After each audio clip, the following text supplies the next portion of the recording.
ఇప్పుడు ఈ మాలకు సంబంధించి అంటే కొంతమంది ముందే మొక్కుకొని ఈ ఈ సంవత్సరం నేను ఇలా మాలేస్తాను ఇలాంటి మొక్కులు మొక్కుకుంటుంటారు. అలా మొక్కుకున్న మొక్కులు తీర్చుకోకపోతే ఏమైనా అవుతుందా గురువుగారు? ఒకటి చెప్తానమ్మా, దేవుడు మనలాగా శాడిస్ట్ కాడు. ఓకే. అయితే దేవుడు కాడుగా, శాడిస్ట్ అయితే దేవుడు కాడుగా. ఇప్పుడు మొక్కున్నాను నాన్న, నాకు ఈ పని అయితే ఈ పని చేస్తాను మొక్కున్నాం. మొక్కు తీర్చే శక్తి భగవంతుడే ఇవ్వాలి, తీర్చుకునే అవకాశం కూడా భగవంతుడే కల్పిస్తాడు. మొక్కు తీర్చుకోలేటువంటి పరిస్థితిలో అప్పులు చేసి మొక్కులు మాత్రం తీర్చొద్దు. ఖచ్చితంగా చెప్తాను. 1,00,00,000 రూపాయలు పోయినాయి, ఇంకో 10 లక్షలు అప్పు చేసేసి మొక్కు తీర్చేద్దాం, మనం మొక్కున్నాం అందుకని మనం 1,00,00,000 రూపాయలు పోయినాయి అంటే 1,10,00,000 అప్పులు ఉంటున్నావు కానీ దేవుడు మాత్రం హర్షించడు. దాన్ని అప్పులు చేసి తప్పులు చేసి మొక్కులు తీర్చమని ఏ దేవుడు అని చెప్తాడా? చెప్పడు కదా. కాబట్టి మొక్కులు తీర్చుకోవాలి అనేటువంటిది ఒక నియమం ఉంది. కానీ వాటి కోసమే అప్పులు చేస్తూ ఇంకాస్త తప్పులు చేస్తూ ఆ మొక్కులు తీర్చడం వల్ల భగవంతుడు కూడా హర్షించడు.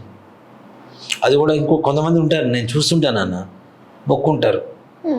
ఇప్పుడు సర్వసాధారణంగా వాళ్ళ దగ్గర డబ్బులు లేనప్పుడు అప్పు తీసుకొచ్చి దాన్ని కూడా అట్టహాసంగా చేస్తాడు. మరి దేవుడికి 100 కొబ్బరికాయలు కొడతాను మొక్కున్నా, స్వామి ప్రస్థానం నా దగ్గర ఇంతే ఉంది, 1 కొబ్బరికాయ కొడుతున్నా, ఆ 100 కొబ్బరికాయలు కొట్టే శక్తిని ఇవ్వవయ్యా అని కోరుకోవచ్చు. వీళ్ళు ఏం చేస్తారంటే 100 కొబ్బరికాయలకి కొడుతున్నాం కదా, చేసే అప్పుడు ఎట్లా చేస్తున్నాం కదా, 1000 కొబ్బరికాయలు తీసుకొద్దామని చెప్పి తీసుకొచ్చి జనం అందరినీ పోగేసి వాళ్ళకి మళ్ళీ మద్య మాంసాలు, మళ్ళీ అన్నాలు, టిఫిన్లు, కాఫీలు మొత్తం ఖర్చులు పెట్టి ఇంకో 4 లక్షలు పోతాడు. ఏమవుతుంది దానివల్ల? భగవంతుడు హర్షిస్తాడా? దాన్ని ఒప్పుకుంటాడా? ఒప్పుకోడు కదా. 1 కొబ్బరికాయ కొట్టి మనస్ఫూర్తిగా, నువ్వు మనసు లేకుండా జనాల కోసం ఆడంబరం కోసం 1000 కొబ్బరికాయలు కొట్టేదంటే నీ మనస్ఫూర్తిగా నాకు నీ 100 కొబ్బరికాయలు కొట్టే శక్తిని ఇవ్వవయ్యా అని చెప్పి 1 కొబ్బరికాయ కొట్టి మనస్ఫూర్తిగా దండం పెట్టుకొని చక్కగా ఒప్పుకుంటాడు భగవంతుడు కూడా. ఆ మొక్కు తీర్చలేదు అందుకని నీకు ఇంత శిక్ష పడింది, ఇట్లా అయింది అట్లా అయింది, ఇవన్నీ పిచ్చి మాటలు. భగవంతుడు శాడిస్ట్ కాడు. శాడిస్ట్ అయితే భగవంతుడు కాడు. కాబట్టి దాంట్లో ఏమాత్రం సమస్య లేదు. ఓకే. ఈ పూజా విధానం చూసుకుంటే అయ్యప్ప మాలలోనూ ఇంకా ఈ కార్తీక మాసంలో చేసేది సేమ్ అన్నట్టు ఉంటుంది. ఈ నల్లని దుస్తులు వేసుకోవడం ఇవి తప్ప. అదే అంటే ఏంటి గురుగారు, ఇంకా సేమ్ కదా కార్తీక మాసం మళ్ళీ అయ్యప్ప మాల శివుడికి. అదే చెప్తాను అన్న, ఇక్కడ ఒక్కొక్కడికి ఒక్కో రూపం. ఓకే. అక్కడ శివుడు, అక్కడ అయ్యప్ప, అంతే. దీక్షతో ఉన్నప్పుడు వస్త్రాలతో కూడా పనిలేదు. మనోదీక్ష ఉన్నప్పుడు, మనసులో దీక్ష ఉన్నప్పుడు ఏదైనా పర్లేదు. ఈ మాలలు వస్త్రాలు ఎందుకు ముఖ్యంగా నీకు గుర్తు చేస్తుంటే, నువ్వు దీక్షలో ఉన్నావు నువ్వు తప్పు చేయకూడదు, నువ్వు దీక్షలో ఉన్నావు నువ్వు తప్పు చేయకూడదు అనేటువంటిది. అందులో అయ్యప్ప అనేటువంటి ఒక మహాద్భుతమైనటువంటి శక్తి. కాబట్టి నిజంగానే చాలా శక్తివంతమైనటువంటి దేవాలయం, చాలా శక్తివంతమైనటువంటి భగవంతుడు కూడా ఆయనకి చేసి బాగుపడ్డవాడు చాలామంది ఉన్నారు. నన్ను చాలా లక్షల మంది ఉన్నారు, కోట్ల మంది ఉన్నారు, లక్షల మంది కూడా కాదు, కోట్ల మంది ఉన్నారు అయ్యప్పకు పూజ చేసి అయ్యప్పని నమ్ముకొని బాగుపడ్డవాడు. ఎలాంటి సమయంలో అయినా ఏదున్నా సరే అయ్యప్ప స్వామి దీక్ష మాత్రం మానరు కొంతమంది, ఎంతో నిష్టగా నియమంగా చేస్తూ ఉంటారు. కాబట్టి కార్తీక మాసంలో శివుడు చేసామా అయ్యప్ప స్వామికి చేసామా అంటే ఇక్కడ అది కూడా కష్టకాలమే. కార్తీక మాసంలో చన్నీడ చేయడం సామాన్యమైన విషయం కాదుగా, చలిగా ఉంటుంది కదా, అది కూడా ఈళ్ళనరసేనికి సంబంధించినటువంటి బాధ నివృత్తే కదా. కాబట్టి శివుడికి చేయవచ్చు, అయ్యప్ప స్వామి వారికి చేయవచ్చు. వాళ్ళు తీసుకునేటువంటి దీక్ష, వాడు మొక్కేటువంటి శక్తి, ఏ శక్తికి అయితే వాడు పూజ చేస్తున్నారు చేయాలనుకుంటున్నారో ఆ శక్తికి పూజ చేయడం అంతే. నియమాలు ఏ దేవతకైనా నియమాలు ఒకటే, దాంట్లో అనుమానమేం లేదు. నియమాలు అన్నీ ఒకటే నియమాలు. ఏకభుక్తం, భూతల శయనం, బ్రహ్మచర్యం, తలస్నానం, ఇవి తప్పనిసరిగా ఏ దేవతకైనా ఉండేటువంటి నియమాలు. అయ్యప్ప స్వామి కూడా అవే ఉన్నాయి.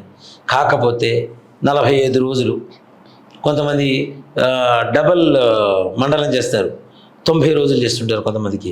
చాలామంది దీక్ష అంటే 41 రోజు 41 రోజు ఉంటారు. 41 రోజు కాదు 45 రోజులు చేయండి, చాలా మంచిది. ఓకే. అంటే ఖచ్చితంగా ఈ 45 రోజులు చేయాలని నియమమా గురుగారు? అది చెప్పే కదా నాన్న, మనిషి జీవన విధానం మారంటే కనీసం 45 రోజులు కావాలి. ఓకే. నేను 5 రోజులు దీక్ష చేస్తా, 10 రోజులు దీక్ష చేస్తా, అంతే కదా. Speciality, super speciality, multi speciality దీక్ష చేస్తానంటే చెలవు. మనిషి జీవితం మారంటే 45 రోజులు కనీసం కావాలి. చేస్తేనే ఆ దీక్షలో ఉన్నటువంటి పరమార్థం అనేది వాళ్ళకి దొరుకుతుంది. ఓకే.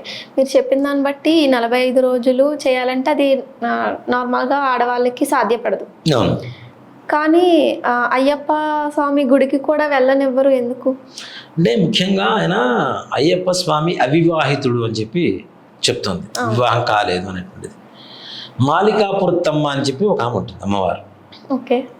అయ్యప్ప స్వామిని వరించింది, నేను వివాహం చేసుకుంటాను అని చెప్పి వరిస్తూ ఉంటే ఆయన బ్రహ్మచారిగా ఉండాలి అనేటువంటి ఒక లక్ష్యంతో నా దగ్గరికి ఏ సంవత్సరం అయితే మొట్టమొదటిగా మాల వేసుకున్నటువంటి కన్యస్వామి రాకుండా ఉంటాడో ఆ సంవత్సరం నేను పెళ్లి చేసుకుంటానని చెప్పాడు ఆయన. ఓకే. అందుకని కన్యస్వామి అంటే అయ్యప్ప స్వామికి చాలా ఇష్టం చెప్పి అంటుంటారు కదా, మొట్టమొదటిసారి మాల వేసుకునేటువంటి వాళ్ళని. ఎందుకు అంటే ఆమెను వివాహం చేసుకునే అవసరం లేదు కన్యస్వామి వచ్చినప్పుడు. అందుకని కన్యస్వామిని అత్యంత శక్తివంతులుగా పోలుస్తుంటారు ముఖ్యంగా. అలాగే 18 పడిమెట్లు అని చెప్తుంటాం. 18 వెళ్ళేటువంటి వాళ్ళని కూడా కొంతమంది 36 సార్లు వెళ్ళిన వాళ్ళు ఉన్నారు. 18, 36, 18, 3 27, 3 24, 54 సంవత్సరాలు కంటిన్యూస్గా చేసిన వాళ్ళు ఉన్నారు. నాకు తెలిసి చిన్న పిల్లలు ఉన్నారు నాన్న, 4 సంవత్సరాల్లో మాల ప్రారంభిస్తారు వాళ్ళకి. వాళ్ళు 70 ఏళ్ళు అయ్యేసరికి ఏమవుతుంది చెప్పు, ఎన్నేళ్ల మాల అవుతుంది వాళ్ళకి దీక్ష? ప్రతి సంవత్సరం వేస్తూనే ఉన్నారు, నేను చూస్తూనే ఉన్నా. వాళ్ళకు కూడా 4 సంవత్సరాల దగ్గర నుంచి ప్రారంభిస్తారు వాళ్ళ ఇంట్లో అయ్యప్ప స్వామి మాల. వాళ్ళకి ఆ అయ్యప్ప స్వామి అనుగ్రహం కూడా అలానే ఉంది. ఆడవాళ్ళు వెళ్ళకూడదా అంటే ఆయన బ్రహ్మచారి కాబట్టి ఆడవాళ్ళు ఇది ఉండకూడదు అనేటువంటిది, ఆడవాళ్ళకి ఇబ్బందికరంగా ఉండేటువంటి రోజులు ఉంటాయి.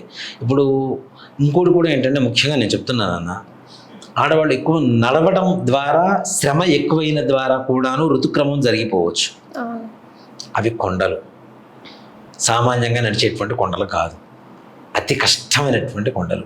అంత నడక నడిచిన తర్వాత ఋతుక్రమం కొండ మీద వస్తే తప్పు కదా. ఇవన్నీ కూడా కారణాలు మనం దృష్టిలో పెట్టుకోవాలి. ఆడవాళ్ళని రావద్దున్నారన్న ఒక మాటనే గట్టిగా చెప్తున్నారు కానీ వీటిల్లో ఎన్ని బలమైనటువంటి కారణాలు ఉన్న సంగతి ఎవ్వరు ఆలోచించట్లేదు. అది దాని మీద కోర్టులో వేస్తున్నారు, ఏదో అది చేస్తున్నారు, ఇది చేస్తున్నారు, పిచ్చివాదన. ఒక సిస్టమ్ ఉన్నప్పుడు ఆ సిస్టమ్ను మనం ఫాలో అవటంలో మనకు వచ్చిన బాధ ఏంటి? అవునా కాదా?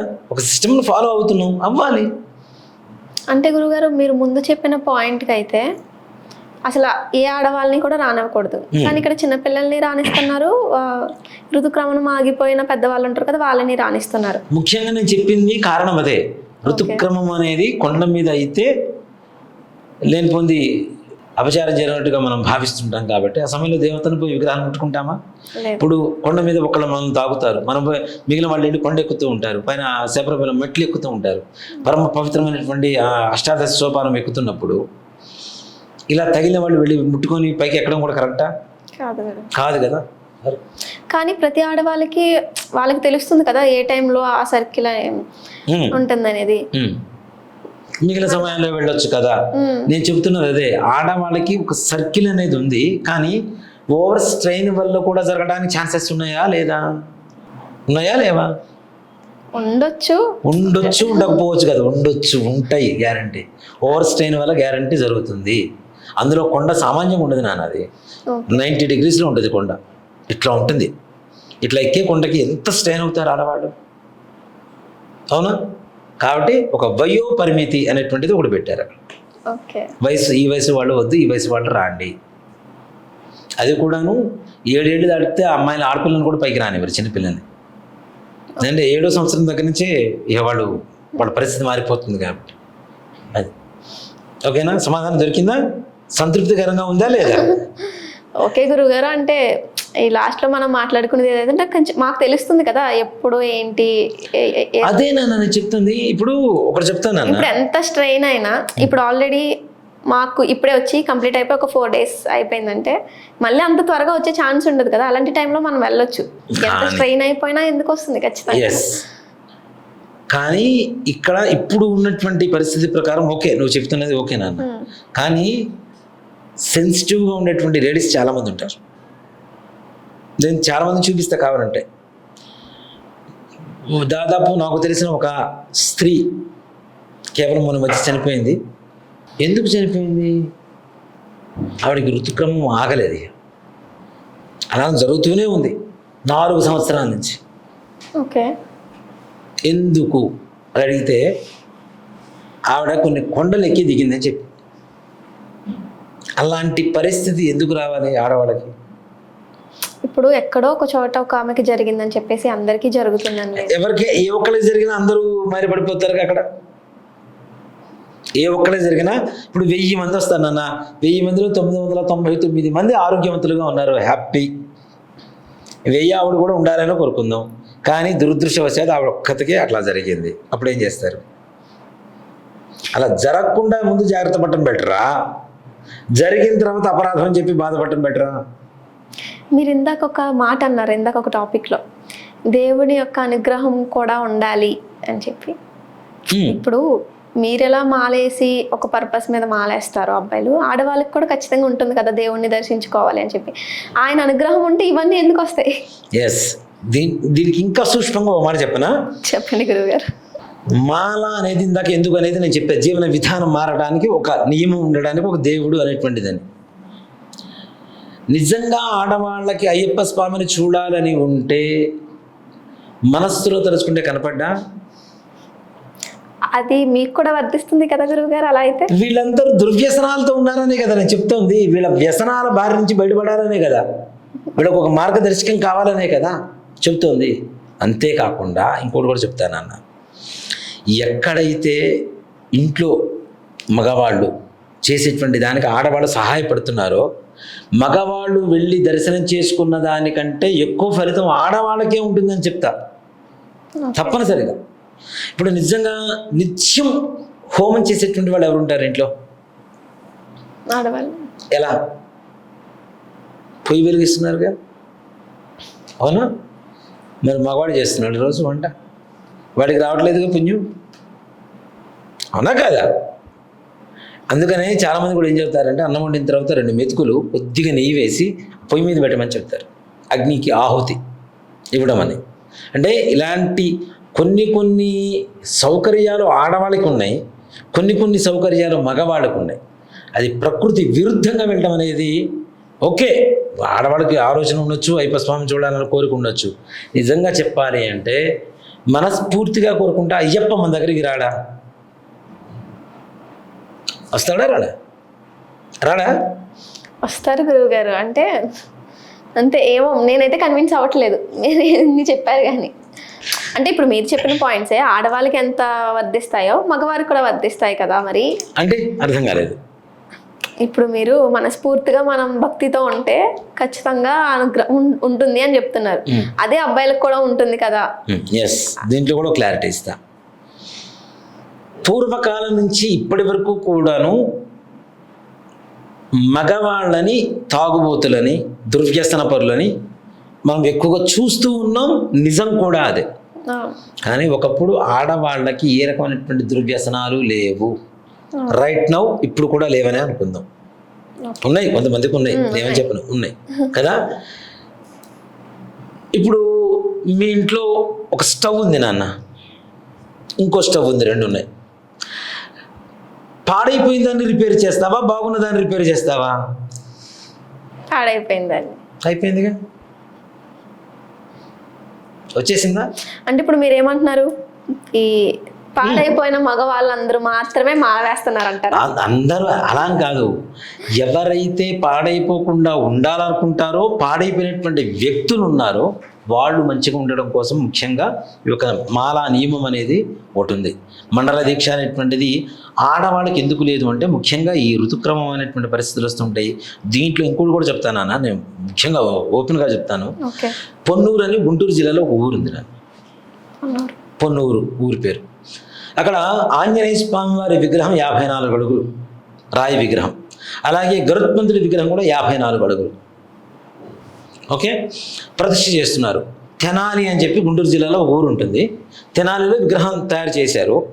అంత విగ్రహాన్ని ఫ్లైఓవర్ మీద నుంచి తీసుకురావాలి, లారీలో పెద్ద దీంట్లో తీసుకురావాల్సి ఉంటే ఫ్లైఓవర్ మీద నుంచి బ్రిటిష్ వాడు పరిపాలన అప్పట్లో, వాళ్ళు ఒప్పుకోలే.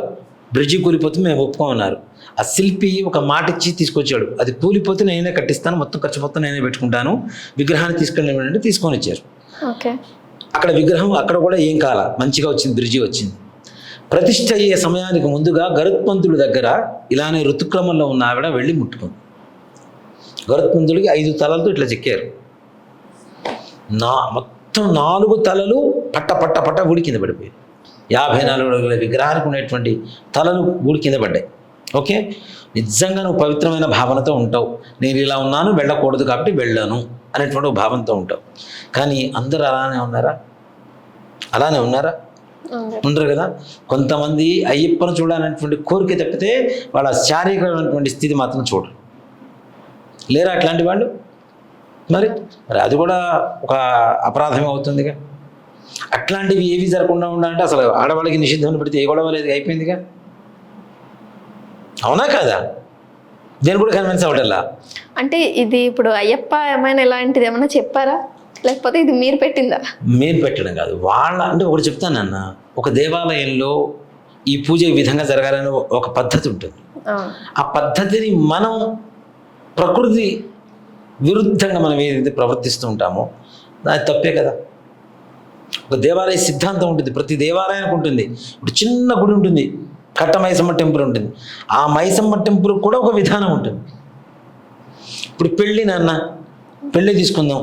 తెలంగాణలో ఒకలాగా, ఆంధ్రాలో ఒకలాగా, చెన్నైలో ఒకలాగా, కేరళలో ఒకలాగా, కర్ణాటకలో ఒకలాగా చేస్తారు. మరి పెళ్ళేగా ఒకే విధంగా చేయాలిగా అందరూ, ఎందుకు చేయరు? అంటే వాళ్ళ సంప్రదాయాన్ని అనుసరించి చేస్తున్నారా లేదా? అట్లానే ప్రతి దేవాలయానికి ఒక సంప్రదాయం ఉంటుంది, ఒక పద్ధతి ఉంటుంది. ఆ పద్ధతిని కాదని చేయడానికి మనం అంత ప్రయోగం చేయాల్సినంత అవసరం ఏంటి? ఒక సిస్టమ్ ఉన్నప్పుడు అది బాగుంది, నడిచిపోతుంది అన్నప్పుడు దాన్ని మళ్ళీ మనం పాడు చేయడానికి ఏదో. దీంట్లో ఇంకోటి కూడా చెప్తున్నాను, ఇలాంటి ఆలోచన మీలాంటి వాళ్ళకి రేకెత్తించింది తప్పితే మీకు సొంతగా పుట్టినైతే కాదు. ఇది కూడా చెప్తా, ఇది కూడా హిందూ సనాతన ధర్మ వినాశనానికి సంకల్పం చేసినటువంటి వాళ్ళ పని ఇది. తప్పనిసరిగా చెప్తా, ఇది కూడా నీ సొంతగా వచ్చిన ఆలోచన కాదు. ఇది కోర్టులో వేశారు కదా, ఓకే మనం కరెక్టే కదా, మనం ఎందుకు చేయకూడదు? ఈ ఆలోచన అందరిలో రేకెత్తిస్తున్నారు. ఎందుకు? ఒక ధర్మం నడుస్తుంది, ఆ ధర్మాన్ని వినాశనం చేస్తే ఏమవుతుంది?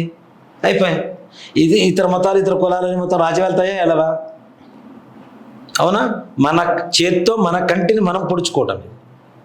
వాళ్ళు ఎవరు పొడవడంలా, మన చేత్తో మనమే పొడుచుకునే పరిస్థితి వరకు వాళ్ళు తీసుకొచ్చి మన సనాతన ధర్మాన్ని వినాశనం చేయడం కోసం కొన్ని దుష్ట శక్తులు సంకల్పం చేసి చేస్తున్నటువంటి ఒక దుష్ట క్రియ చెప్తాను.